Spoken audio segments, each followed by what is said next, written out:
Have you ever wondered how we decide if a brand new technology is actually safe? Well, today we're diving into a really powerful and, yeah, pretty controversial idea that shapes everything from the food we eat to our climate policies. It's called the precautionary principle. I mean, we all live by this motto, better safe than sorry, right? You buckle your seatbelt, you have smoke detectors in your house, you look both ways before you cross the street. We're constantly taking these small, common sense actions to avoid hazards that are, let's be honest, pretty unlikely to happen. That instinct, right there, is the perfect starting point for understanding this much bigger concept. So what is it, formally? At its heart, the precautionary principle is a game plan for dealing with uncertainty. It basically says that if an activity has a plausible risk of causing serious harm, we should probably take action to stop it, even if we don't have 100% scientific proof yet. Think of it this way. You don't wait for your house to be on fire before you decide to buy a smoke detector. You act before the disaster is a done deal. So where did this idea come from, and how does it actually play out in the real world? We're going to trace its journey from German forests all the way to global treaties. We'll see it in action, unpack the fierce debate it always seems to spark, and finally, look at the really tricky balancing act it requires. Let's jump in. Okay, so where did this thing come from? I mean, it didn't just pop up out of nowhere. It actually evolved over decades, really born from this growing anxiety about the unintended side effects of progress.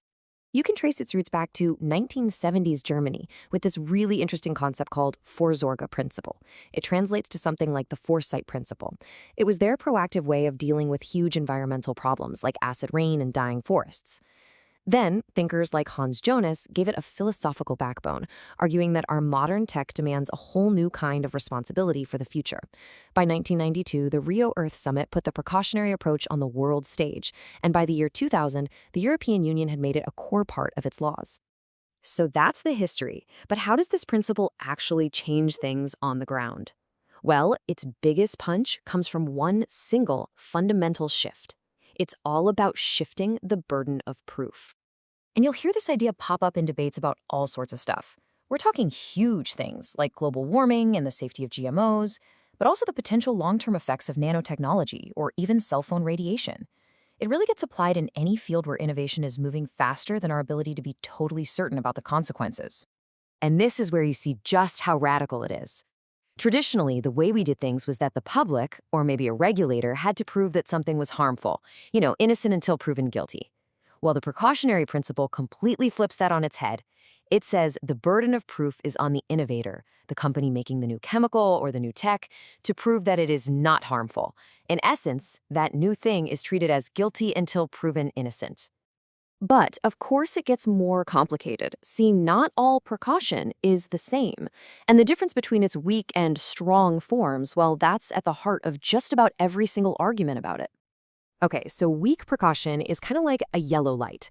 It allows regulators to take action, and it usually involves carefully weighing the costs and benefits. Think about the FDA's process for approving new drugs. It's very careful, very case by case. Strong precaution, on the other hand, is a hard stop. It's a red light. It requires action even if the evidence is pretty limited, and it's what flips that burden of proof. A classic example is the EU banning certain pesticides because they might harm bees, even before all the science was in. This is the version that really sparks the fire. And that fire gets pretty intense. Critics argue that when you take it to its extreme, the principle isn't just being cautious. It's a recipe for total stagnation. The author Michael Crichton of Jurassic Park fame summed up the main criticism with this fantastic paradox. Think about it. If you have to apply precaution to any new action that has uncertain, potentially dangerous outcomes, well, isn't applying the principle itself an action with uncertain outcomes? By its own logic, maybe you shouldn't even use it. And this really lays out the paralysis argument perfectly. So, step one, a new technology, let's say nuclear power, comes along with potential but unproven risks. Step two, the precautionary principle is invoked, and you hit the brakes on that innovation. But what's step three? Society gets stuck with the old technology, like burning fossil fuels, which we know causes real measurable harm through pollution and climate change. So you've avoided a potential risk in the future, but you've locked yourself into a certain risk right now. So the bottom line for critics is that applying this principle too rigidly can be paralyzing. It could block potentially life-saving drugs or game-changing green technologies, and all their amazing benefits just never happen. They argue it can become a huge roadblock to the very progress that makes our lives better.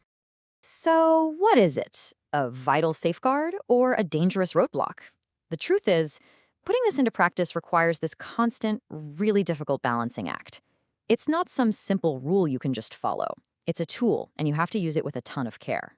Let's look at a real world case a genetically modified eggplant in the Philippines. It was designed to resist pests, which sounded great. It could increase crop yields and mean farmers use fewer pesticides. But people were worried about its long term effects on the environment.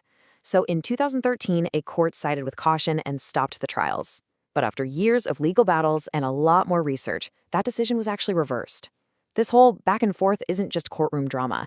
It's a perfect snapshot of the real world struggle to balance potential upsides against uncertain risks. So, maybe the biggest value of the precautionary principle isn't that it gives us easy answers. Maybe its real value is in the tough questions it forces us all to ask. Questions like, who should bear the risk of new technologies? What do we owe to future generations? And how do we innovate wisely in a world that we can't ever fully predict? And that leaves us with the ultimate challenge, doesn't it? When the stakes are incredibly high and our knowledge is definitely incomplete, how much proof of safety is enough before we take that next big leap forward? That's the question we all have to grapple with.